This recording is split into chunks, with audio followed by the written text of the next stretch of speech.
Good evening, everyone. Oh no. Good evening. I want to welcome you to Tucson Jewish Museum and Holocaust Center's Lakin Lecture Series on Anti-Semitism.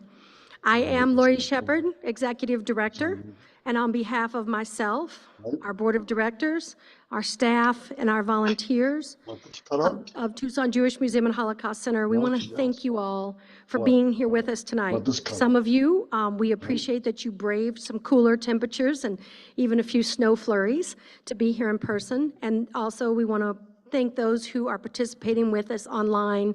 We are a little jealous that you're cozy and warm. As you all know, this series is made possible by a gift from the Alma and Ed Lakin Education Fund. This fund was established at Jewish Community Foundation of Southern Arizona by their daughter to honor her parents' lifelong commitment to Holocaust education, the people of Israel, to Jewish life, and to combating anti-Semitism. Each step of the way, as we've designed this lecture series, our team has sought to ensure that everything that we do honors Alma and Ed Lakin's legacy of advocacy and social justice.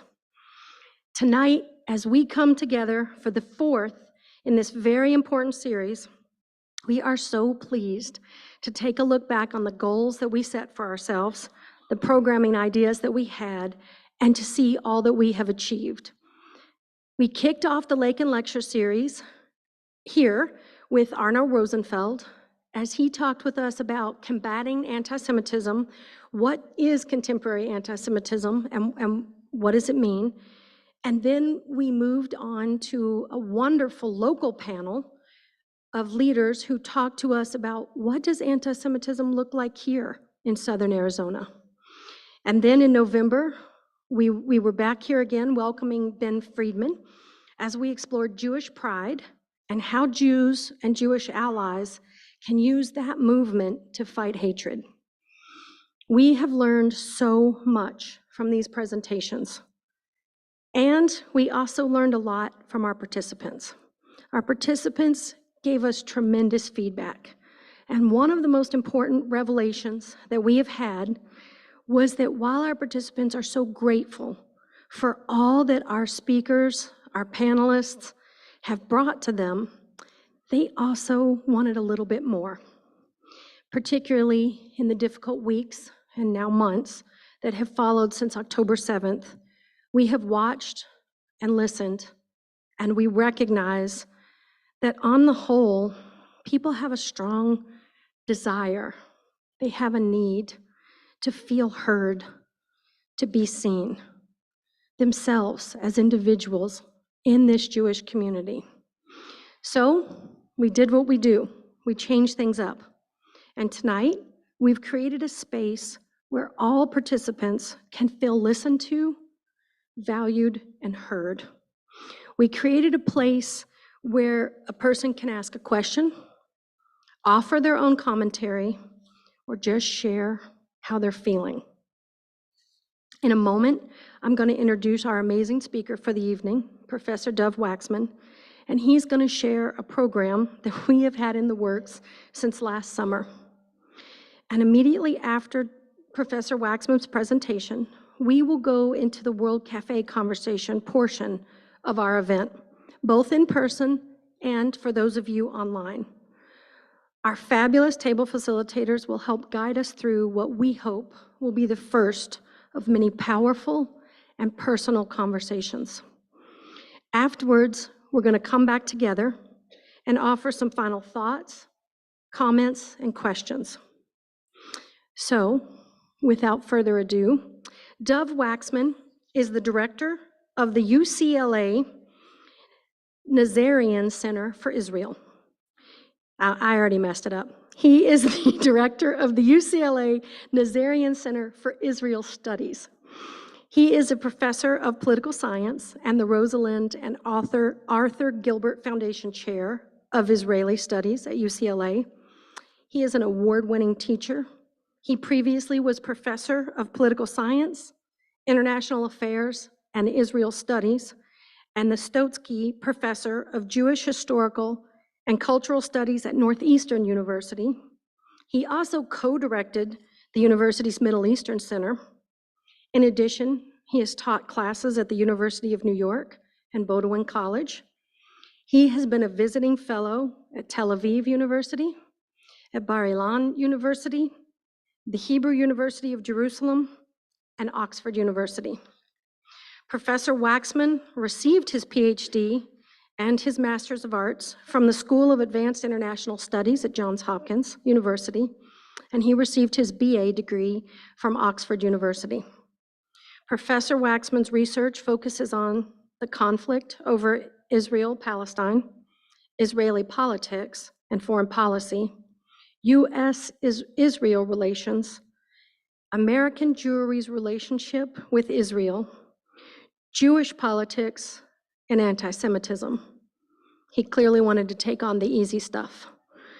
He is the author of dozens of scholarly articles and of 4 fabulous books: The Pursuit of Peace and the Crisis of Israeli Identity, Defining the Nation, Israel's Palestinians,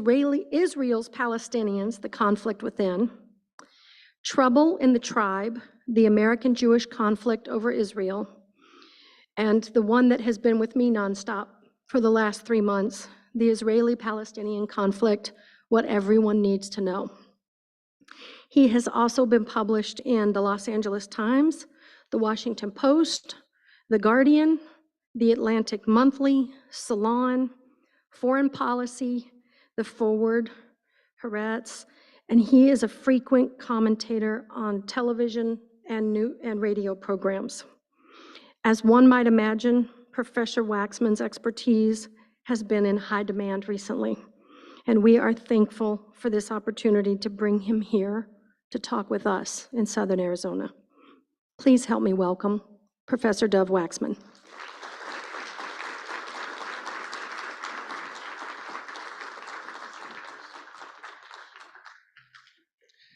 Hello, everybody. I want to first of all thank Laurie for inviting me, for being such a wonderful host. And also I want to commend her for putting together a really outstanding series of lectures. And I'm honored to be here to give the final one in this series.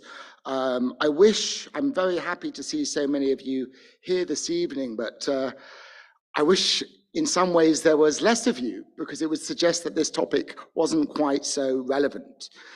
Sadly, this is a subject that has become so topical in recent months.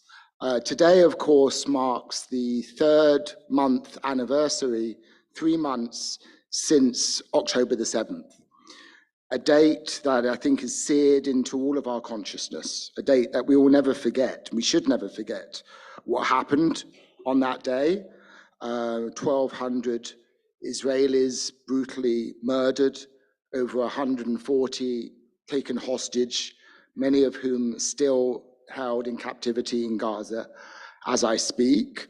And clearly we're all still reeling from the shock and the horror of what took place on the 7th of October. And it will be a day, I think, that will be long remembered in Israel and across the Jewish world as the darkest day in Israel's history, and in many ways, the darkest day in Jewish history since the end of World War II. We've also observed over the last few months, as the war in Gaza has escalated, we've also observed a surge of protests, of demonstrations around the world. Just yesterday, as I was making my way here from Los Angeles, on the way to the airport, there was a big demonstration on the 405 freeway, which disrupted all of the traffic. It was a big demonstration of protests against the war. These demonstrations have become extremely common around the world, across the United States, and obviously we've seen them happening on many college campuses as well, including my own college campus.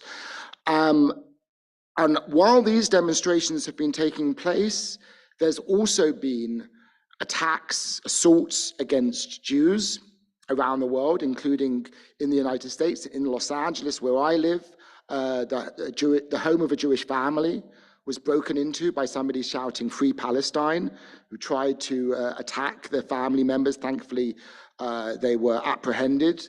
A Jewish deli in a Jewish area of Los Angeles was graffitied, defaced, with graffiti about Gaza. There have been many incidents like this, not only in Los Angeles, but in many, many cities, towns across the United States and around the world. Jewish schools have been shot at, synagogues have been firebombed, people have been harassed and assaulted in the streets. What we've seen in this surge of anti-Semitic incidents taking place around the world isn't entirely unprecedented. In previous escalations of violence between Israel and the Palestinians, there's also been escalations or surges of anti-Semitic incidents. And this has been particularly the case in Europe, where I'm originally from, for many years now, going back to the Second Intifada. It is a newer development to see this happening in the United States, and one that I think has been profoundly shocking to many Jewish Americans. And it's, of course, happening in the context of an already growing number of anti-Semitic incidents taking place in the United States. Anti-Semitism didn't suddenly become a problem on October the 8th and in the last few months. Anti-Semitism has been a growing problem in the United States for a few years now. We've seen rising anti-Semitism. But what we've seen over the last few months is the intersection of anti-Semitism and opposition to Israel and protests against Israel. Not the kind of far right or white nationalist attacks like that took place most devastatingly in Pittsburgh in 2018. Rather, these are attacks against Jews and Jewish institutions that have been coming not from white nationalists or far-right extremists in most cases, but rather from people who might identify as being on the left. And so we see this kind of convergence, this anti-Semitism coming on both the left and the right. And I think it is a moment in many ways, maybe even an unprecedented moment for Jewish Americans, feeling this wave of anti-Semitism and a great sense of fear. And what it's done is really intensify a debate that was already happening over the last few years, a debate about anti-Zionism and its relationship to anti-Semitism. This is not by any means a new debate. This is a debate actually that has gone on for decades. Certainly in academic and scholarly circles, there's been this debate for a very long time. And in recent years, there's been a growing debate about the relationship between the two, whether anti-Zionism is anti-Semitic, whether we should identify anti-Zionism as anti-Semitic, and maybe what follows from that. But this debate has really intensified and become not just a debate that's happening within the Jewish community, but in many ways a national debate that is happening over the last few months. In fact, it is probably one of the biggest debates of our time. And we've seen this, we've heard this debate now taking place in Congress, we've seen it in the media, and I don't think it's likely to die down anytime soon. And the reason this debate is growing and becoming increasingly intense is because anti-Zionism itself is having a revival. Anti-Zionism is having something of a renaissance. It's becoming more popular and more audible, more visible, more audible. We're more aware of it than we were in years past. And it's making a comeback, specifically on the American left, but also among many left-wing Jews themselves. You can think about organizations like Jewish Voice for Peace, which explicitly identifies itself as an anti-Zionist organization, and also an organization like If Not Now, which is not explicitly anti-Zionist, but is increasingly a home for young Jewish anti-Zionists. On college campuses, we see anti-Zionism becoming increasingly part of the discourse on campus, on protests on campus, as young people have really embraced, or increasingly embracing, the Palestinian cause. And I'm sure you've heard of the surveys that are showing how much young Americans, those under the age of 35, are increasingly much more sympathetic to the Palestinians than to Israel, but also increasingly critical of Zionism itself. I think part of what's fueling this revival or renaissance for anti-Zionism is the perception, the belief that is widely shared, that the two-state solution, the possibility of creating a Palestinian state alongside the state of Israel, that solution, which has been, of course, the kind of diplomatic holy grail for decades now, more and more people believe that that is no longer possible, that the window of opportunity for reaching a two-state solution has closed. And so as a result, you see growing interest and discussion about other kinds of solutions, such as a so-called one-state solution or a binational solution to the Israeli-Palestinian conflict. So that's one, and that in turn is raising a discussion not about what Israel should do vis-a-vis the Palestinians, which has long been the debate, a debate that generally pitted pro-Israel hawks against pro-Israel doves. Instead, the debate is increasingly becoming not about what Israel should do, but what Israel should be, what kind of a country it should be, what kind of a state it should be. And that, in turn, opens up a discussion about Zionism itself. Alongside that, we're hearing much more in the media from Palestinians themselves. And so I think more and more Americans are being exposed to Palestinian perspectives and the Palestinian narrative in a way that they weren't in decades past. And as I will soon discuss, Palestinians are obviously presenting a very different view of Zionism than one that most Americans have heard in the past. And so anti-Zionism then is increasingly entering into our public conversation. And I don't think that's likely to change, whether we like it or not. It is a part of the public conversation in the United States now, as it has been in Western European countries for some time. And as a result, the question of whether or not anti-Zionism is anti-Semitic is gaining new urgency and becoming increasingly important. Now, I don't want to exaggerate or overstate the extent to which anti-Zionism is gaining support in the United States. It's important to recognize that it's still fairly marginal. You might not get that impression if you spend a lot of time on Twitter or if you read certain websites, but in fact, it's still a very marginal phenomenon in terms of popularity. A survey that was taken in June of last year, of a representative survey of American adults, showed that only a minority of those surveyed had any opinion whatsoever about Zionism. Just 12% of those surveys said they had a negative opinion about Zionism. Right? So that would be kind of the anti-Zionist perspective. But only 8% said they had a positive opinion of Zionism.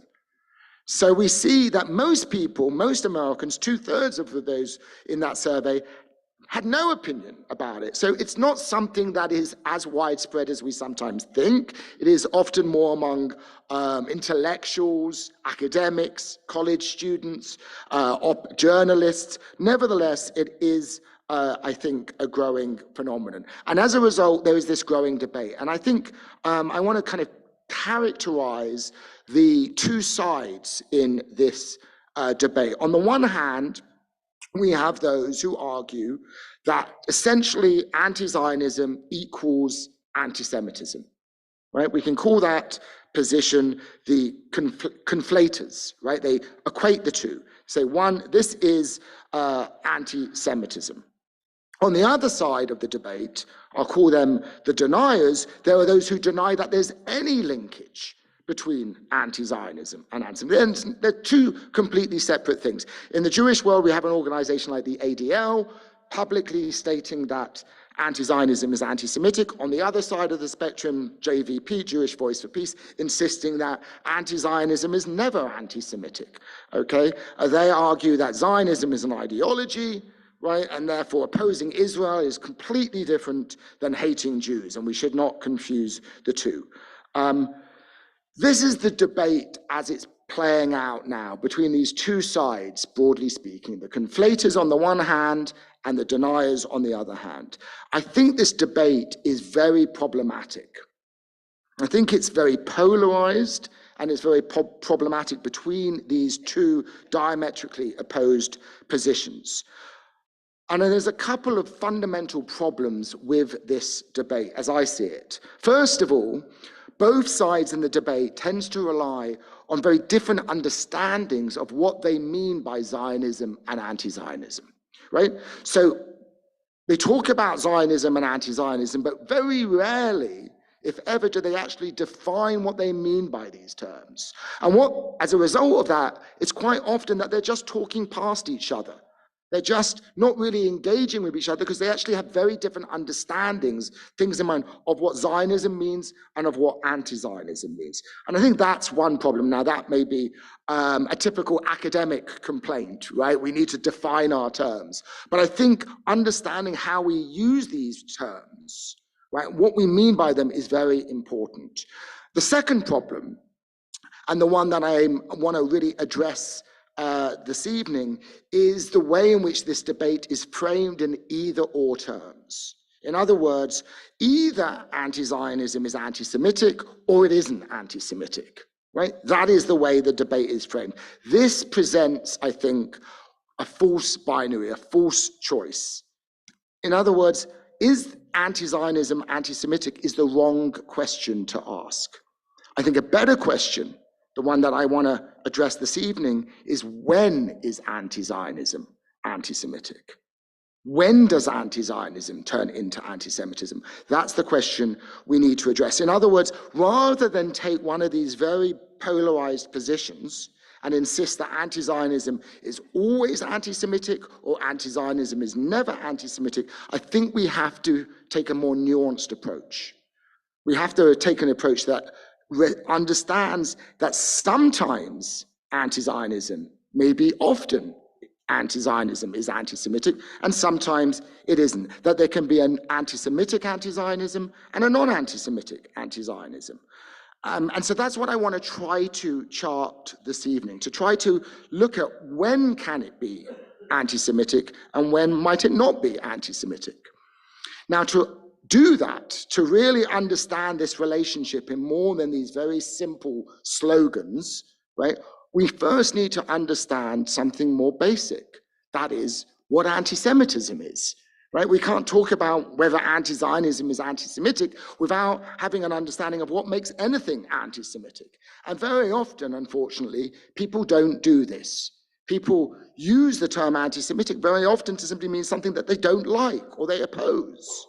Right now, we need to use the term anti-Semitism. We need to have a very specific and clear understanding of what anti-Semitism is and how it manifests. And unfortunately, we tend not to have such an understanding. Many people just think of it in very simplistic terms as hating Jews, right? Well, anti-Semitism does involve hatred of Jews, but it's not just about hating Jews. So I want to briefly elaborate on how I think anti-Semitism manifests, the different ways in which it operates, and then we can see how to apply this to anti-Semitism.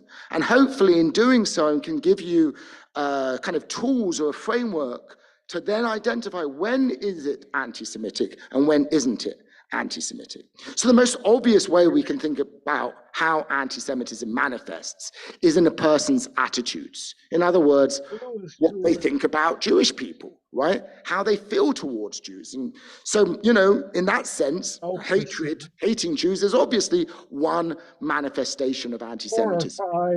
But it's not just about hatred. There may be a whole range of emotions that a person might have towards Jews. They might be jealous, they might be resentful, they might be suspicious. These are all anti-Semitic emotions, right? These are all anti-Semitic attitudes that a person might have. Person might not have any negative emotions towards Jews, and instead they might have negative beliefs about Jews, right? They might believe Jews are clannish, that they are miserly, whatever these kinds of anti-Semitic ideas are.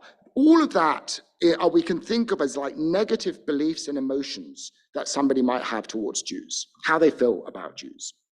But that's not just what anti-Semitism consists of. Anti-Semitism is not just what a person thinks or feels about Jews, it's also how people behave towards Jews. In other words, it's not just an attitude, it's also behavior. And behavior not just of individuals, but of groups of people, of institutions, even of governments, right? So when we think about anti-Semitic behavior, we're talking about how people treat Jews and how they behave towards them, or how organizations do that. And there's a whole range of what we might call behavioral anti-Semitism.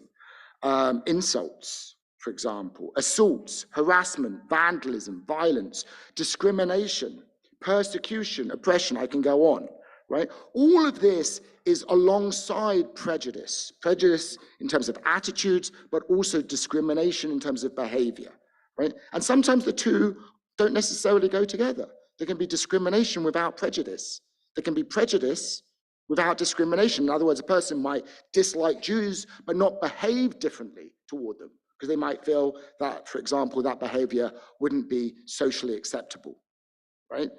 The third way in which anti-Semitism manifests, alongside attitudes and in behavior, is in what we, in broadly speaking, kind of cultural ideas and stereotypes and tropes. Okay, in other words, how Jews are depicted, right, in our culture. What ideas, what are the collective ideas or beliefs that exist? So we can think about anti-Semitic stereotypes. I already mentioned a few of them, Jews being greedy, for example, or clannish. We can think about anti-Semitic tropes, like Jews controlling the media, or banks, or governments, or plotting to take over the world. And we can also think about anti-Semitic myths, right? Some of these anti-Semitic myths are very, very old, the oldest being the myth of deicide, the myth that Jews killed Jesus, right? Another very old, not quite as old anti-Semitic myth, one that dates back to the 11th century, is the blood libel, right? That Jews use the blood of Christian children for ritual purposes. That's an anti-Semitic myth that has been deeply embedded in Western culture over many centuries. So when we think about what's anti-Semitic, it's not just about what a person thinks, right, or feels towards Jews. It's also about behavior, actions towards Jews, and it's also about how Jews are being depicted or represented. All of these then are ways in which something can be anti-Semitic. Okay, so I want you to have that framework in mind, and now let's apply that to the question of anti-Zionism, right? And so when we think about whether anti-Zionism is anti-Semitic, I want to suggest that we use the same criteria to decide about whether anti-Zionism is anti-Semitic that we would to decide about whether anything is anti-Semitic. So we're consistent. So we can apply the same approach, and we can explain to people clearly, and people often need this to be explained, right? What makes something anti-Semitic or not? Often people, especially non-Jewish people, aren't aware of this, right? They don't know what makes something anti-Semitic or not, and we need to be able to explain that to them. So the first thing we should ask, right, is it motivated by an anti-Semitic attitude? What's the attitude behind it? Is it driven by hostility towards Jews, feelings of hostility or prejudice against Jews? The second question we should ask, does it involve discrimination against Jews? Does it involve anti-Jewish behavior or actions, right? And third, does it depict Zionists or Israel in terms of anti-Semitic stereotypes? So anti-Semitic tropes or stereotypes or myths being invoked, whether intentionally or not. And very often people can draw on anti-Semitic stereotypes, tropes, and myths inadvertently, unwittingly. Right? The reason for that is these are deeply embedded in our culture. It's not just hardcore anti-Semites, right? The small number of people who really, really hate Jews, who believe anti-Semitic tropes or stereotypes, many other people might also believe certain ideas about Jews because they've been circulating in our culture, in Western culture at least, for many centuries. Okay, so with those three questions in mind, let's now try to address the question of whether anti-Zionism is anti-Semitic. So the first question then is it motivated by anti-Semitism, right? Is it motivated by hostility towards Jews? Those who argue that anti-Zionism is anti-Semitic often argue that anti-Zionists are secretly motivated by anti-Semitic feelings and beliefs. So the claim here is that anti-Zionism is merely a cover, right, a disguise or a mask, because it's more socially acceptable. People don't feel that they can express anti-Semitism, so instead they express their anti-Zionism. Alan Dershowitz put it in this manner: it calls itself anti-Zionism, but it is only a cover for anti-Jewish bigotry. So what this is doing essentially is attributing a single motive, a singular motive, a malign motive to all anti-Zionists. That's really what's driving them. Now, I think clearly in the case of some anti-Zionists, that is no doubt the truth. I can think of somebody like David Duke or Louis Farrakhan, right? Prominent anti-Zionists, who are also rabid anti-Semites, right? So there's no question that for some people, anti-Zionism is a way of expressing opposition or hatred towards Jews in a more socially acceptable manner, right? No doubt about it that some anti-Zionists have this motivation. But would it be correct to claim that all anti-Zionists have this secret motivation? Well, I want to read you a quote by the late historian Bernard Lewis, who is not somebody we think of as an anti-Zionist, but Bernard Lewis said, quote, "It would be palpably unjust, even absurd, to assert that all critics or opponents of Zionism or Israel are moved by anti-Semitism."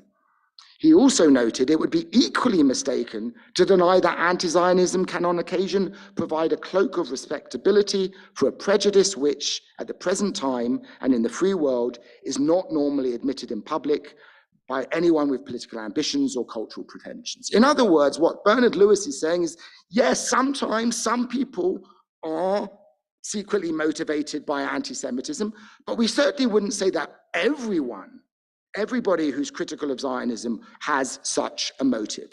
So again, sometimes, but not always. Let me now turn to more specific examples. Let's think, first of all, about Jews who are anti-Zionist. There's a long tradition, a long history of Jewish anti-Zionism. Jewish anti-Zionism dates back to the emergence of Zionism itself in the late 19th century, right? It's basically emerged almost at the same time as Zionism. So we have the early Jewish anti-Zionists were Reform Jews in the United States, right? The Reform movement was initially anti-Zionist because the Reform movement believed that Jews were a religious group, not a national group, and therefore opposed Zionism on that basis. Ultra-Orthodox Jews, of course, opposed Zionism as a heretical movement. They saw it as trying to do God's work, in a sense, bringing Jews to the land of Israel before the coming of the Messiah was a heresy for many ultra-Orthodox Jews, and still is for some. Jewish liberals opposed Zionism because they saw it as a threat to their own integration into the societies in which they lived. It was saying, essentially, you are not Frenchmen or Englishmen or Americans. You are Jews, and that was perceived by many Jewish liberals as a threat. Jewish socialists and Jewish communists opposed Zionism. So there was many reasons for many Jews before Israel's establishment to oppose Zionism. Since Israel's establishment, Jewish anti-Zionism has declined. And for many, many years, it was waning and waning. But as I said, it's re-emerged to some extent in recent years. It's finding a renaissance in the Jewish world. But I think it's safe to say that most Jewish anti-Zionists are not motivated by anti-Semitism. That's not to say that none aren't, right? There may well be Jews who have internalized anti-Semitic ideas, right? Internalized anti-Semitic beliefs, who may suffer from what is sometimes simply described as self-hatred.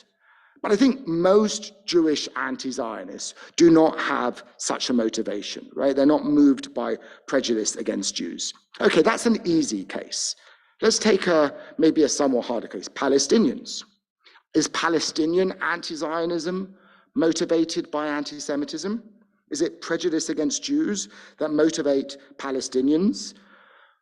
Well, in some cases, I can think of most notably, historically, the leader of the Palestinian national movement before Israel's establishment in the 1930s was a man called Hajj Amin al-Husseini. You may have heard his name. He was the Grand Mufti of Jerusalem. He was the predominant leader of the Palestinian national movement before Israel's establishment. He was also a rabid anti-Semite. He went on during World War II to work with the Nazis. Right? So clearly, in the case of Hajj Amin al-Husseini, his anti-Zionism was tainted by anti-Semitism. Right? We can also think of Hamas. Right? Hamas, if you look at Hamas's founding charter from 1988, it's dripping with anti-Semitism. It literally quotes from the Protocols of the Elders of Zion, an anti-Semitic forgery. So I have no doubt to this day, Hamas leaders and Hamas militants harbor anti-Semitic beliefs and ideas. So certainly, it's not. We would say that simply being a Palestinian doesn't give you immunity, right, from anti-Semitism. But I also think it's wrong to equate all Palestinians or stigmatize all Palestinians as anti-Semitic because they oppose Zionism. We need to recognize that for most Palestinians, the reason why they oppose Zionism is not because it's a Jewish national movement. It's not because it's Jews. It's because of what Zionism has done to them. Whether we agree with it or not, their opposition to Zionism is at least understandable, right? It is because they have been historically displaced by Zionist settlement, dispossessed by it. And so for them, their opposition to Zionism is because of what Zionism has done to them and still does. So it would be wrong, I think, to equate all Palestinian anti-Zionists to describe or label them all as anti-Semitic. Let me take another case, which I think has been much discussed in the news in recent months, left-wing anti-Zionism. Not Palestinian, which I think is understandable, not Jewish anti-Zionism, but rather people who are neither Jewish nor Palestinian, but stridently opposed to Zionism. Are these left-wing anti-Zionists anti-Semitic? Now, in a book from 2012, the late scholar of anti-Semitism, Robert Wistrich, argued that left-wing anti-Zionism was driven by anti-Semitism. And I think he may well be right in some cases. There is a long tradition of anti-Semitism on the left, going back even before Karl Marx himself.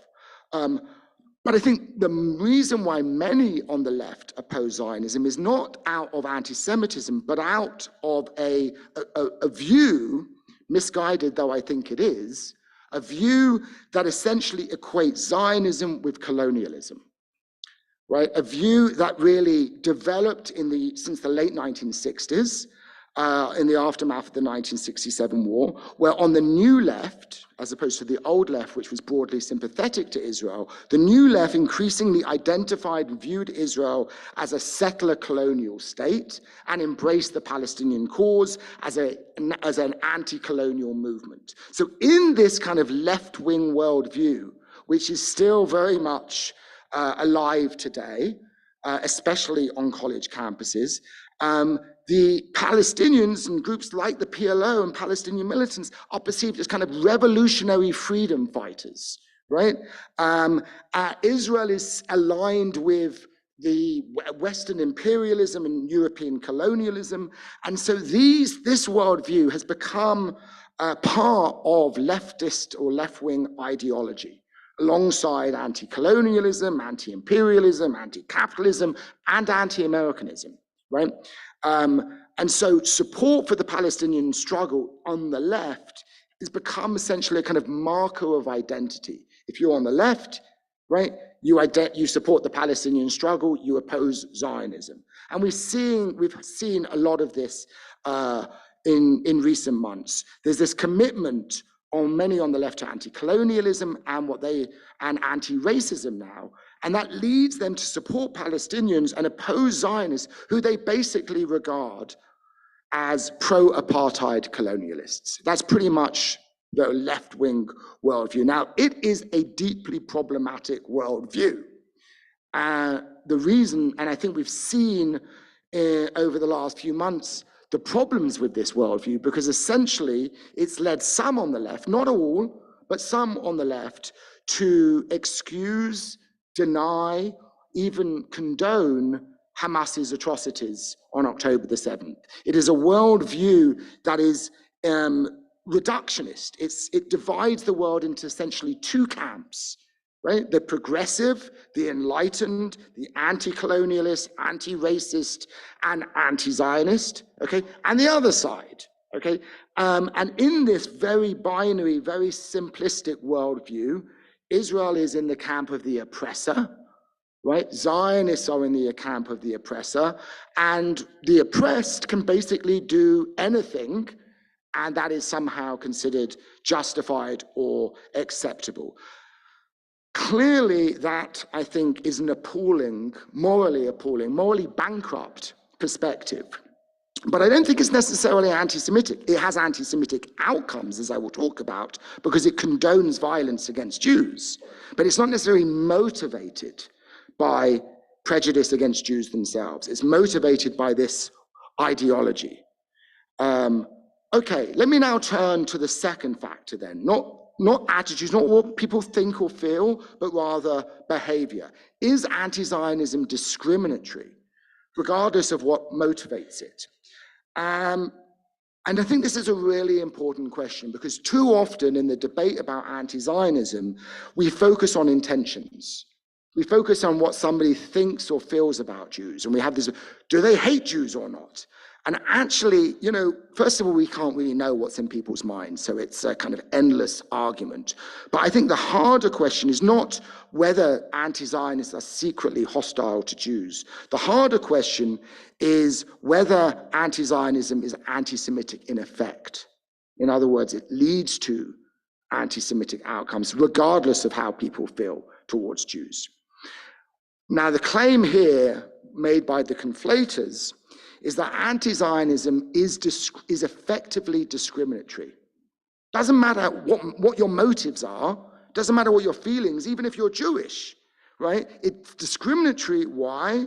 Because it denies Jews the same right to national self-determination that other nations are entitled to. This is the argument, that, you know, by denying Jews the right to have their own independent state, that is automatically necessarily discriminatory, because other nations have this right, so by denying it to Jews, you are effectively discriminating against Jews.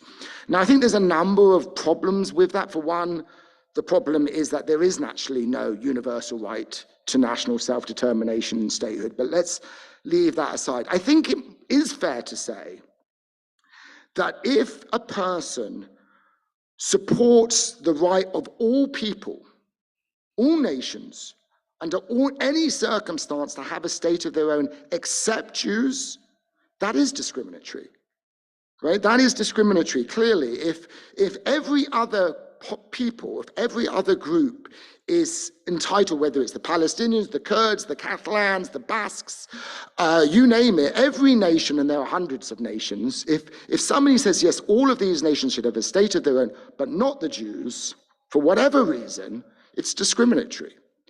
However, so in some cases it may well be discriminatory, but I think in many cases when we're talking about most anti-Zionists, they're not opposing a theoretical right to self-determination. They're not opposing the Jewish right to self-determination, rather they're opposing Zionism as they see it in practice, not the right, Not Zionism as a right the Jews have to self-determination, but rather Zionism as it's historically been implemented and what it's historically meant for the Palestinian people. In other words, for most anti-Zionists, it's not an objection on principle, it's an objection to what they see as Israel's oppression of Palestinians, and it's a demand for equal rights. And this illustrates a fundamental disagreement between how we think about Zionism. For most Jews, Zionism is a principle. It is the right of the Jewish people to exercise self-determination in their ancestral homeland. But for most non-Jews, that's not what Zionism is. Zionism is what they watch on television, what they read in the newspaper. In other words, it's what Israel does, not what Israel stands for in abstract terms, but what they see as Israel doing. Now, we can disagree with that. We can say, well, Zionism is much more than just the behavior or the policies and practices of Israeli governments. But it's important to recognize that that's what they're objecting to, in many cases, when they're objecting to Zionism, not to a Jewish right. Okay, let me take another element of the claim that anti-Zionism is necessarily anti-Semitic. And this is the argument that it would necessarily result in great harm to Jews, that if implemented, in other words, if there was, say, a one-state solution to the conflict, it would essentially amount to a call for the ethnic cleansing of Jews from Israel, or even worse, genocide against Jews. Now, I personally think a one-state solution is pie in the sky and is completely unrealistic. But I don't think that somebody advocating for this is necessarily advocating for ethnic cleansing or genocide. I disagree with them, but ultimately that is a disagreement rooted in our views about what is feasible, what is possible, what is potentially most workable way of resolving the conflict. As long as you support, as long as you accept that Jews in Israel, Jews living in Israel, have rights, have a right to be there, and I would argue have collective rights, not just individual rights, then it's not anti-Semitic. If you support a one-state solution, or any solution for that matter, and say, I couldn't care less about what happens to Israeli Jews, they should all go somewhere else to live, as we've heard some say, right, then that is anti-Semitic, okay? But there are those who believe in their heart of hearts that a one-state solution would be best. And I don't think I want to call all versions of a one-state solution necessarily anti-Semitic, even though, as I said, I think in practice, none of them are feasible. So what I've been arguing so far is that anti-Zionism is not inherently discriminatory or inevitably a call for ethnic cleansing or genocide. It's not inevitably or inherently anti-Semitic. However, there was going to be a however in this, right? And the however is that I think we have to recognize that while anti-Zionism is not always necessarily or automatically anti-Semitic, it does in practice often have anti-Semitic consequences, right? It often can lead to anti-Semitic outcomes. The most obvious historical example of this is the Soviet Union. Okay, one of the problems in debates about is anti-Zionism anti-Semitic is that these debates completely ignore history. They completely ignore the fact that anti-Zionism isn't just an idea that suddenly somebody's had on a college campus. Anti-Zionism is something that regimes have actually embraced in the past. So we can look at history.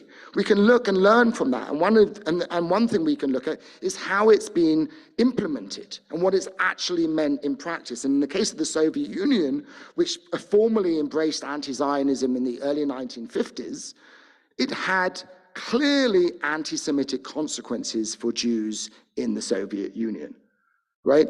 Now, it's true that Stalin initially supported Israel's establishment for reasons of realpolitik. And in fact, if it hadn't been for Stalin, Israel might not have come into being, because it was actually Soviet arms shipped through Czechoslovakia that allowed Israel to win the war of 1948.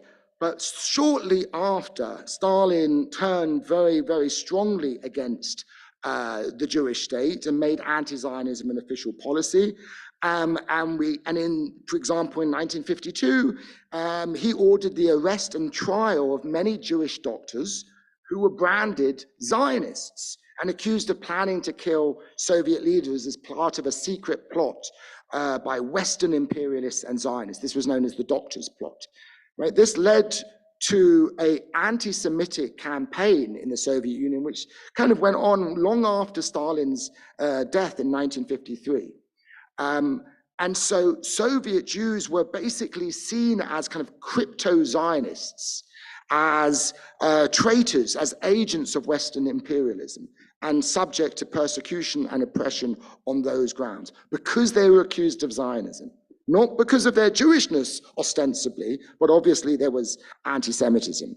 And it wasn't just in the Soviet Union, in communist Poland and as well, for example, there was a major purge of Jews from the upper echelons of the Polish government after the 1967 war, which led basically to the mass exodus of Jews from Poland.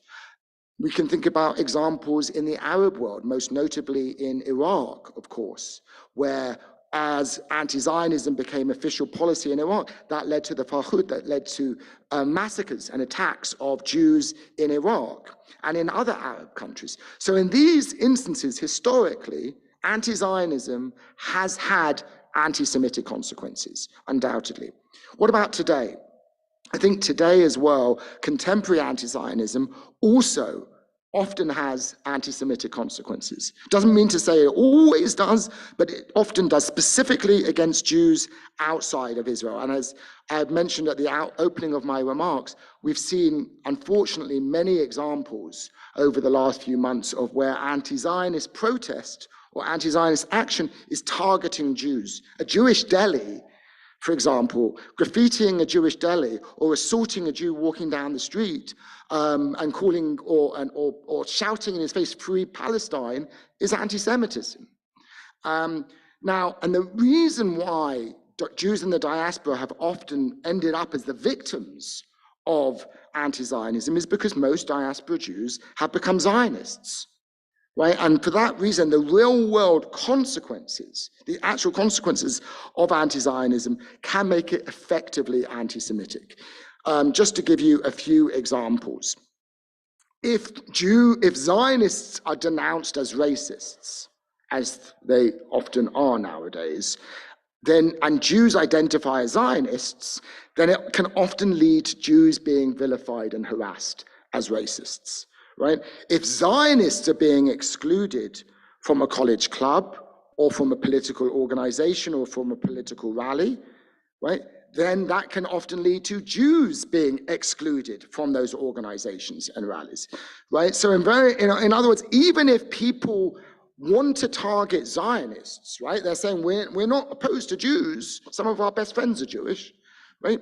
But we're only targeting, but because most Jews now identify as Zionists, they end up being the targets, right? And in some cases, singled out. Just to give you one example that you may have heard of, in October of 2021, the DC chapter of this environmentalist movement, the Sunrise Movement, was organizing a rally promoting voting rights and statehood for the District of Columbia, for DC. And the organizers and a local chapter of the movement asked the organizers of this rally to exclude 3 Jewish groups from participating on the grounds that they identified as Zionist, right? Now, it is true that this group who asked this, the DC chapter who made this request, didn't object to the participation of other Jewish groups in the rally. They only objected to the participation of the Zionists, of the groups that identified as Zionists. However, what makes this anti-Semitic is they did not object to the participation of non-Jewish groups that support Israel, only Jewish groups. So in other words, this is a case of discrimination because Jews are being singled out, right? Rather than anybody who identifies, which you might say is still wrong, I would say it's still wrong, but not necessarily anti-Semitic, okay? And we're seeing these kinds of things taking place where Jewish students, for example, are having to undergo a kind of litmus test, right? Where they're having to disavow their support for Israel or their Zionism in order to become join a student government, for example, or they're simply asked about it, right, in running for student government, and non-Jewish students are not asked the same question. They're not expected to disavow their support for Israel. That's discriminatory. Doesn't matter what's motivating it, it's discriminatory because Jewish students specifically are being singled out.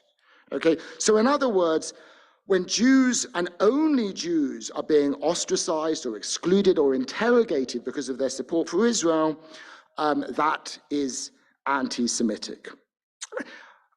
That doesn't mean to say that whenever we hear anti-Zionism, whenever we that it's necessarily anti-Semitic. That, for example, in recent months on college campuses, we've heard chants like "Free Palestine." These can be deeply offensive to many Jews, right? They can be upsetting. They can even be experienced very threatening. I understand why, right? But to be offended is not the same as, that doesn't amount to anti-Semitism. Discrimination amounts to anti-Semitism. Offense does not. So we need to be able to disentangle the things that we may dislike or find offensive from the things that are actually discriminatory. When a march is taking place and Jewish students are being harassed, that is discrimination. Right? If their march is simply taking place, even if we don't like the slogans, but it's not leading to the harassment or attacks or threats against Jewish students, then it's not anti-Semitism. We need to be able to disentangle these things. And unfortunately, too often, we're kind of lumping it all together. Okay, let me turn to the final way in which anti-Zionism may or may not be anti-Semitic. And I said that's in terms of culture, in terms of how it's expressed. And the question here is anti-Zionism expressed in anti-Semitic ways? Does it employ anti-Semitic stereotypes, tropes, or images? And again, here the answer is sometimes it does and sometimes it doesn't, right? When it projects anti-Semitic stereotypes onto Israel, when it invokes anti-Semitic tropes like conspiracies, or uses anti-Semitic images like the swastika, okay, or draws on anti-Semitic myths like the blood libel, that is all anti-Semitic. And it's true that that often is the case, not always, right? Again, in the Soviet Union, if you look at Soviet propaganda, that was distributed around the world from the 1960s and 1970s. That propaganda, that anti-Israel, anti-Zionist propaganda, often drew on anti-Semitic tropes and stereotypes. It portrayed Zionism as this evil, shadowy global conspiracy, and Zionists were depicted in ways that drew on anti-Semitic stereotypes, caricatured with big noses, for example. Clearly anti-Semitic ways of expressing anti-Zionism. In contemporary terms, we sometimes hear, particularly on the far left, claims about the Zionist lobby controlling Congress, or controlling the media, or now controlling a college, a university, for example. That is drawing, of course, on an anti-Semitic trope. The idea of Jews exercising, secretly pulling the strings of the powerful, of politicians, of the media from behind the strings, from behind the scene. So clearly that is anti-Semitic. When Israel is depicted as somehow uniquely evil, not just engaging in human rights violations, not just doing things that people disagree with that are wrong, but uniquely evil. When Israel is demonized, that is also anti-Semitic because that's how Jews have been depicted, as a source of unique evil in the world, okay? When Israel is accused of deliberately seeking to kill Palestinian children, for example, right, having a bloodlust, that can echo the anti-Semitic blood libel. So there are certainly ways in which anti-Zionist speech, anti-Zionist discourse can invoke, and often does. Because these ideas are deeply rooted, it's quite easy for people to draw on anti-Semitic tropes and stereotypes without even realizing it. So sometimes anti-Zionism is expressed in anti-Semitic ways. And when it is, we need to call it out. And we need to explain what's anti-Semitic about it. When somebody says, well, they're criticizing Israel or they're criticizing Zionism, that doesn't make it not anti-Semitic. It's how you criticize Israel. It's how you criticize Zionism that's important. Okay, let me conclude then. What I've been trying to present here is hopefully a more nuanced approach to a very polarized issue, a very polarized discussion, so that we're better able to explain the ways in which anti-Zionism can be anti-Semitic, but also to recognize that it's not always anti-Semitic. Now, you might say, okay, well, you know, you're a professor and it's all very well what you've said, but it's totally academic and theoretical, and I'm sensitive to that particular criticism. But I do think, you know, so you might say, you know, what does it matter? Wouldn't it be better just to treat all anti-Zionists, all anti-Zionism as anti-Semitic, just to err on the safe side, right? You know, and just to like not make these subtle distinctions? Well, I think the reason I think that's not the case and why it's essential for us to distinguish between the two and be able to identify when anti-Zionism is anti-Semitic and when it isn't, is because we need to be able to use the charge of anti-Semitism very carefully and deliberately, because we live at a time of rising anti-Semitism. We live at a time where anti-Semitism is entering our political mainstream and our cultural life. And if we call everything we dislike anti-Semitic, and if we label everyone we disagree with anti-Semitic, then we're in danger of people saying, well, anti-Semitism is meaningless.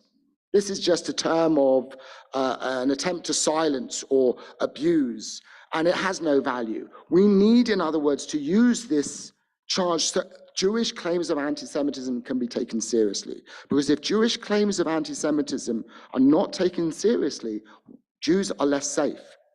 And we face real dangers today.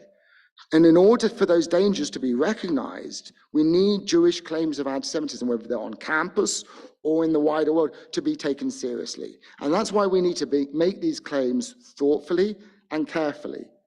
And in order to do that, we have to understand what anti-Semitism is ourselves and understand and explain to others who genuinely don't necessarily know when it becomes anti-Semitic and when it isn't. So thank you.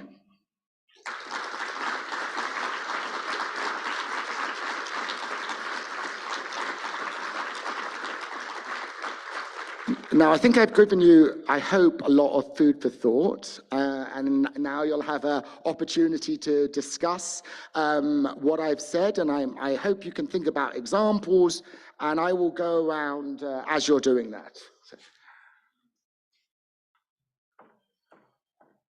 Thank you very much. Could we have one more round of applause, please, for Professor Waxman? Thank you. So not only food for thought, but food for your tummies as well, coming up right away. My name is Lynn Davis. I'm director of the Jewish Community Relations Council for Tucson and Southern Arizona, and I'm thrilled to be here with you all tonight. A little run of show, a little bit. This is an opportunity to get up, stretch your legs. Please help yourself to a beverage. We, I believe, are putting desserts on the tables as people are up and about. And then when you sit back down, we would like people to regroup a little bit and make sure that each table has at least 6 people, 6 to 8 people, so we don't have, you know, 1 or 2 sitting by themselves. And we have table captains, we have facilitators. Their name tags have a number on them. So at least 1 table captain per table, please. And then some agreements that we would ask everybody to adopt and embrace this evening. And those are, as you sit down for your conversations, please be respectful. Let everyone have a chance to be heard. If you've already voiced your thoughts or asked your question, please let others have an opportunity as well. We all often say 2 before you, right? So if you've had a chance to talk, let a couple other people have a turn. Commit to learning, not debating. And maybe a good question to think about as we sit down together is, what did you learn tonight? Is there something that may have changed your mind? Is there something that you're going to carry out if you're thinking about this, telling someone else tomorrow? Listen respectfully without interrupting. Listen actively with an ear to understanding other people's views. Please avoid inflammatory language and avoid assumptions about any individual or generalizations about groups. Don't ask individuals to speak for or defend their perceived social group. And remember that we can criticize ideas without attacking individuals. And I thought Dov said something very important during his lecture, which is there's a difference between feeling uncomfortable and being endangered. And I know that sometimes, with very fraught conversations, it's hard to discern between those two. But thank you all for being here. You're doing something very brave by sitting down with a table full of strangers and talking about difficult subjects. And we really, really, really appreciate that. And we wanted this to be a safe space to talk about whatever might be on your mind. So beverages, desserts, and conversation. And then I believe, Lori, I believe that each table will have a scribe, and we will maybe advance one question per table as we wrap up that we'll bring back up to the front for Professor Waxman. So thank you all very much.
So I'm going to start recording. Okay, when I get up to the front, you can.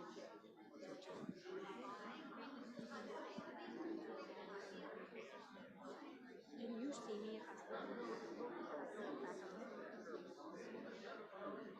For him, he could see you a lot better. Right, I'll go back on the stage, and I'll probably have Dov go back on the stage. We're going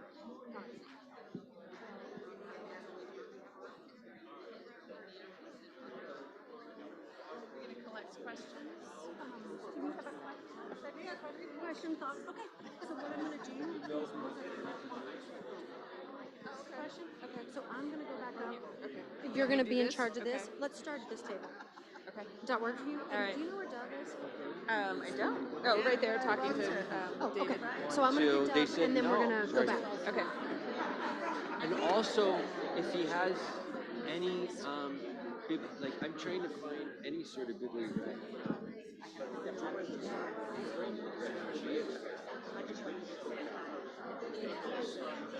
like, any good refutation. Yeah, yeah.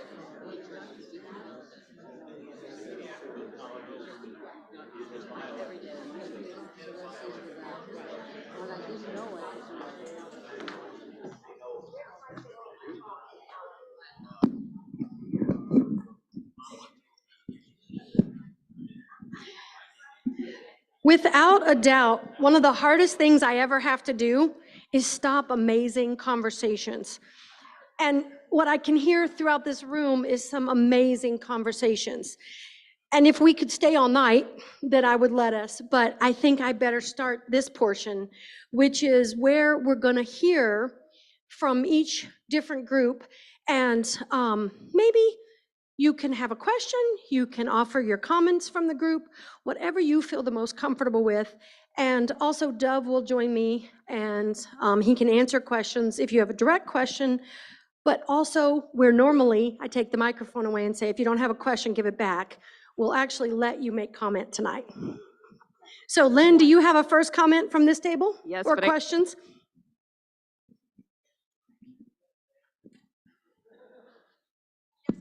Yes, but I've been silenced. No, yes, but I told Sharon she could only pick one, so here we go. Because she had many. Okay, I'm going to go really fast, all three. No, I'm kidding. So we had a great discussion. Really interesting question is how and or do the politics of Israel impact anti-Zionism today? So the politics starting before October 7th, but the current politics. And what do you think the impact of that has been on anti-Zionism? Can I answer that? I like how she started you with a simple Yes, question, Dov. but that's a really, really good question because, first of all, it recognizes that anti-Zionism doesn't just exist in a vacuum, right? Anti-Zionism, the appeal of anti-Zionism, the popularity of it, is influenced by things that are happening in Israel and especially in Gaza now. And I think, so in terms of Israeli politics, I think the expressions of Zionism that people are hearing from people like Itamar Ben-Gvir and other, Jewish fascists, basically, I think that they are Jewish fascists, is sullying, is really tainting the image of Zionism in the eyes of the world. That increasingly it is the most extremist, messianic, racist people who are being represented now as the embodiment of Zionists. People say, "Oh, look, this person, this minister, is calling for the peaceful resettlement or ethnic cleansing of the Gaza Strip, and that is therefore Israel's policy." This is the danger. This is one of the reasons why I'm critical of Prime Minister Netanyahu for bringing into government these people, these Kahanists, who were previously considered beyond the pale, and they were not allowed into government, let alone into positions of real influence. And the fact that they are makes it harder to dismiss them. So I will say, look, don't pay any attention to Bezalel Smotrich or Itamar Ben-Gvir. They're not in the major positions of influence, but the fact is they do speak for a not insignificant number of Israeli Jews. They do represent a strain of Israeli politics. And I think I think that is really tainting the image of Zionism, particularly for younger people, for young students who don't have, when I was on college campus, Yitzhak Rabin was Prime Minister of Israel, and Yitzhak Rabin was assassinated when I was an undergraduate student. So when I thought of Zionism, I thought of somebody like Rabin. And that wasn't hard for me then to identify as a Zionist. When a young person today thinks of Zionism, who are they going to think of? Netanyahu, right? Or even Itamar Ben-Gvir or Smotrich or others. And no wonder they associate Zionism with these people. They don't know that, their memory is much shorter than ours. They don't think of these earlier figures. They don't know of the early historic, let alone, people like Herzl or Ha'at Ha'am. So that's why it's important to recognize that for many kind of young anti-Zionists, what they're opposing is the Zionism as represented by this current Israeli government. And, if there was a different government with a different leader, or not at least with these, real extremists in the government, then I think it would influence. So, yeah, I think the perception of Zionism isn't just set in stone. It is shaped by what Israel does and who represents Israel on the world stage. Fabulous answer.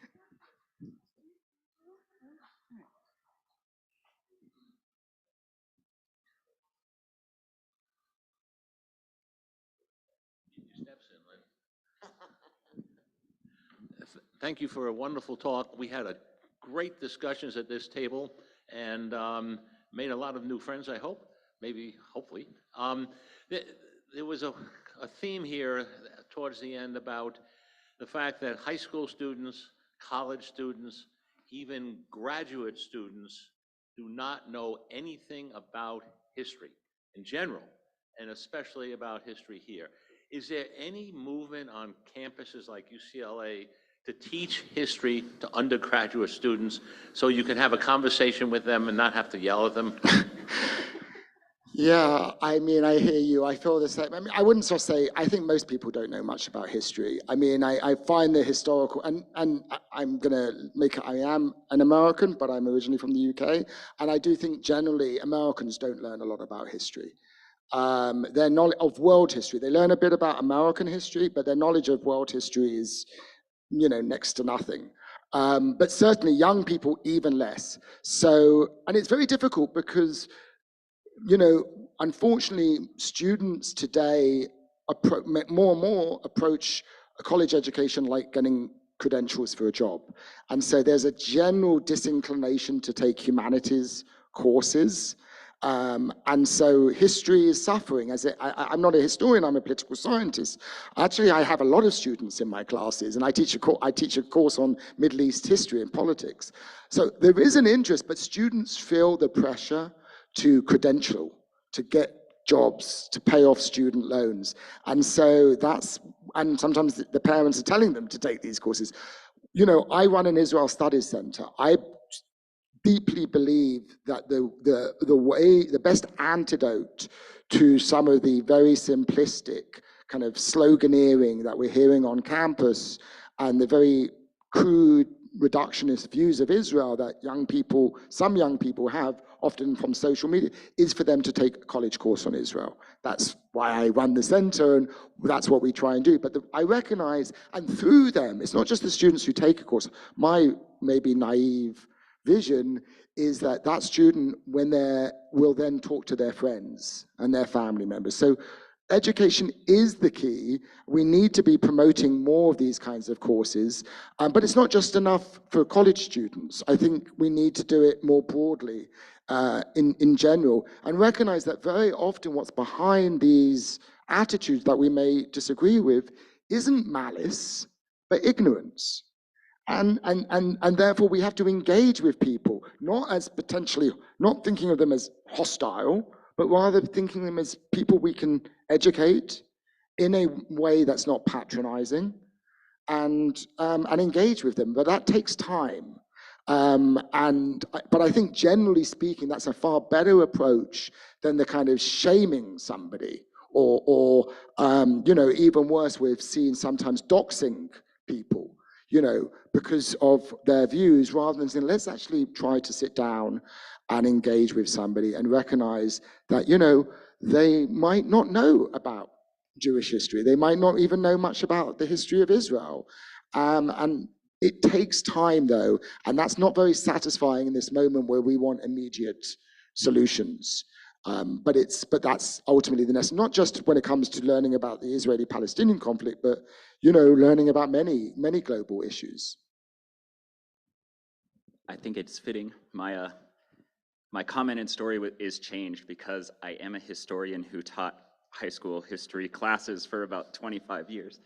So I have a lot to say about the young kids and what they know or don't know about history, and I agree with what's been said, but their parents didn't know any better, and in fact, often less than what the kids know. Or they know, quote unquote, but what they know is actually more problematic than if they didn't know. Right. So there's a whole story to tell about learning and relearning and unlearning, and that's for another day. But I certainly agree, education is key. What we talked about at this table, and I very much appreciated this conversation, is there's a visceral response and a physical fear to what's happening. We're all very nervous coming here tonight to what we would be even experiencing. Very pleasant with the result. We feel like we have more of a toolbox to go into these conversations with. So your 3 points, beliefs, behaviors, cultural norms, it's very helpful. The nuanced conversation is where I will bring my 2 comments together, because the nuance is the real key. When I'm talking to my high school age kids, they wouldn't listen to most of you because you're just old folks. You often don't listen to them because they're just dumb kids. Both are equally bad and equally limiting. And that's the nuance that we need to bring to all of these subjects. And so one of the things we were asking at the table at the end is, okay, now we have this new understanding and it's very helpful. What do we do with it? And well, I'll just say it. I don't have an answer, but seeing as there's very few people under 30 in this room, and I am one of very few non-white people in this room, we need to bring this conversation to more people. And we need to bring this conversation to more groups. And they're not going to understand us unless we bring the conversation to them. And being angry, judgmental, and shaming is not going to give us the good look that we're trying to bring to them. So thank you very much, and I really liked this conversation. Thank you. Well, I 100% agreed with everything you said. One more question, last question? Okay, one more. Two more? Two more. Okay, 2 more. So I don't know if this is a conversation, a question rather. There is a question embedded.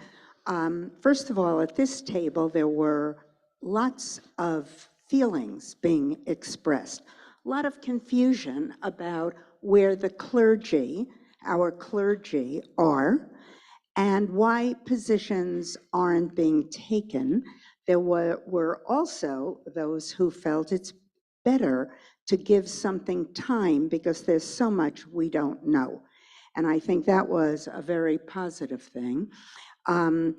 What was opened was old conversations and old ways of looking at things, and maybe not a lot of forward thinking in terms of a new tact, which is what you have suggested to us, a lot of discernment.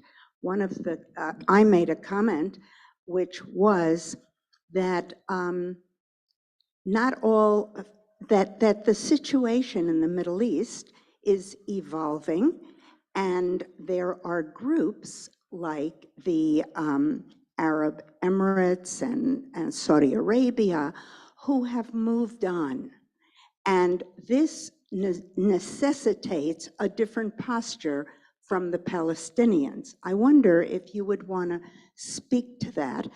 And I think the bottom line is patience is needed.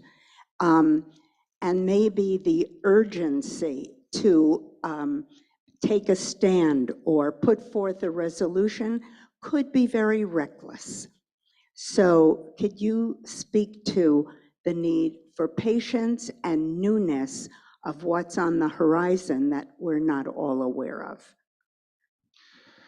Yeah, so, I mean, first of all, we're in a crisis situation right now.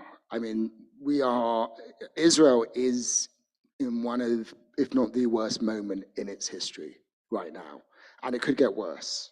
I mean, I don't want to, I'm probably depressed you already, but it's this, you know, I don't want to understate the severity of the situation that we're in, that Israel is in, and I think also that American Jews are in as well, in terms of our relationship with Israel, and you know, the shifts that are taking place. So I would like to say, yes, we should, you know, take time and wait to see what's, but we don't have that luxury. Certainly Israel doesn't have that luxury. You know, we've waited for a while to see how things might evolve, and we were told, you know, a few years ago, oh, Israel's going to be able to make its agreements with the Arab states like the UAE and Bahrain and maybe soon Saudi Arabia, and, you know, everything will kind of, you know, sort itself out. And even if Israel doesn't make peace with the Palestinians, or, you know, withdraw from the West Bank or allow a Palestinian state, it will all, you know, just wait. Everything's, well, we've seen what that led. I think there is an urgency. There's an urgency in us in this moment, doing what this gentleman over there said, which is to reach out, because while there is a very strong and understandable inclination or even temptation to withdraw, to feel that the whole world is against us, the whole world's against Israel, the whole world's against us, we are existentially alone, and therefore we need to kind of just pull up the drawbridge and withdraw. We don't have that luxury.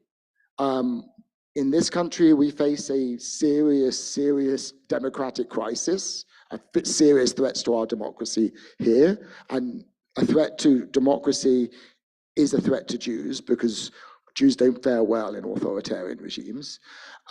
So we face major challenges right now in this coming year that we have to address, and we need to be doing that. And Israel faces massive challenges, which could well get worse if war breaks out between Israel and Hezbollah, full-scale war. So this is a five-alarm situation. And we, therefore, each one of us, I think, has some responsibility to recognize the severity of the moment, much as we can wish it were otherwise. Of course, I wish it were otherwise. I wish none of this were taking place, but we don't have that luxury. And so we need to, while doing as much learning as we can, and having a humility of what we don't know and don't understand, at the same time, we all have to do whatever we can to try to build bridges and try to promote peace, or at least, you know, an end to violence, because the situation is, right now there is a raging fire, and that fire is already, you know, burning us here and around the world. So I wish we could just kind of have the luxury of time and let's see how things go, but I think that wouldn't meet the moment, the historical moment that we're in.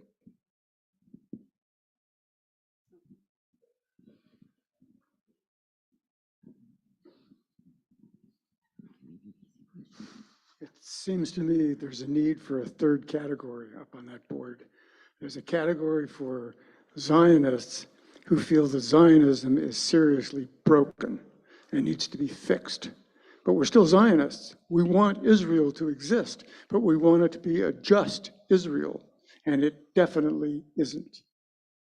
Yeah, and I think actually, you know, I would personally put myself in that group. I mean, I think Zionism, like any ideology, you know, there are multiple strands, and it's a living, breathing ideology that can continue to evolve.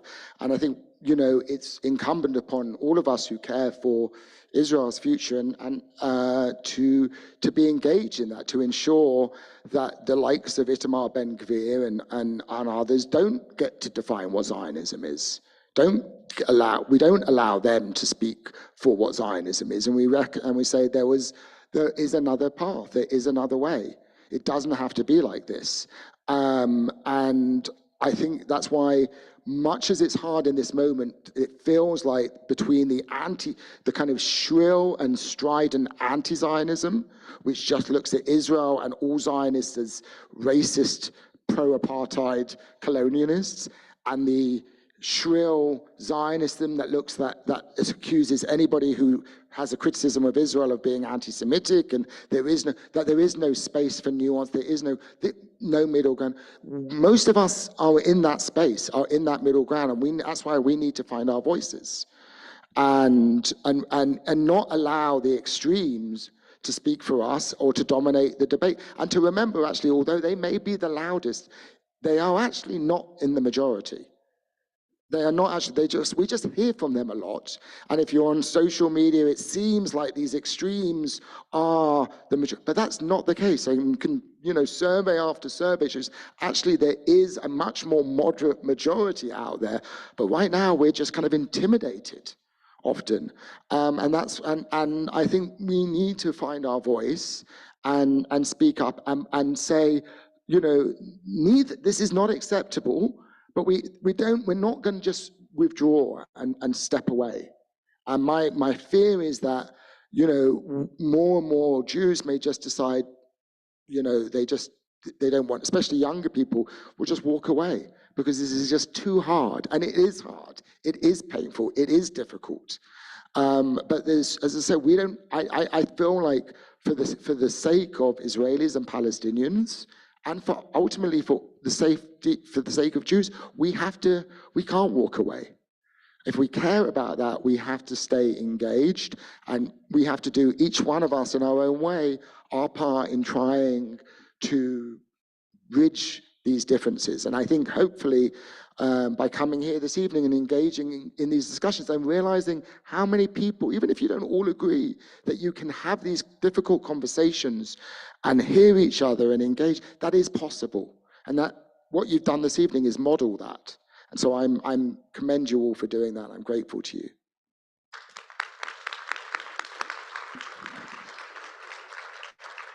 What a fabulous question to end on, because as you said, we have to find our voice. Please join me one more time in thanking Dr. Waxman for his time tonight.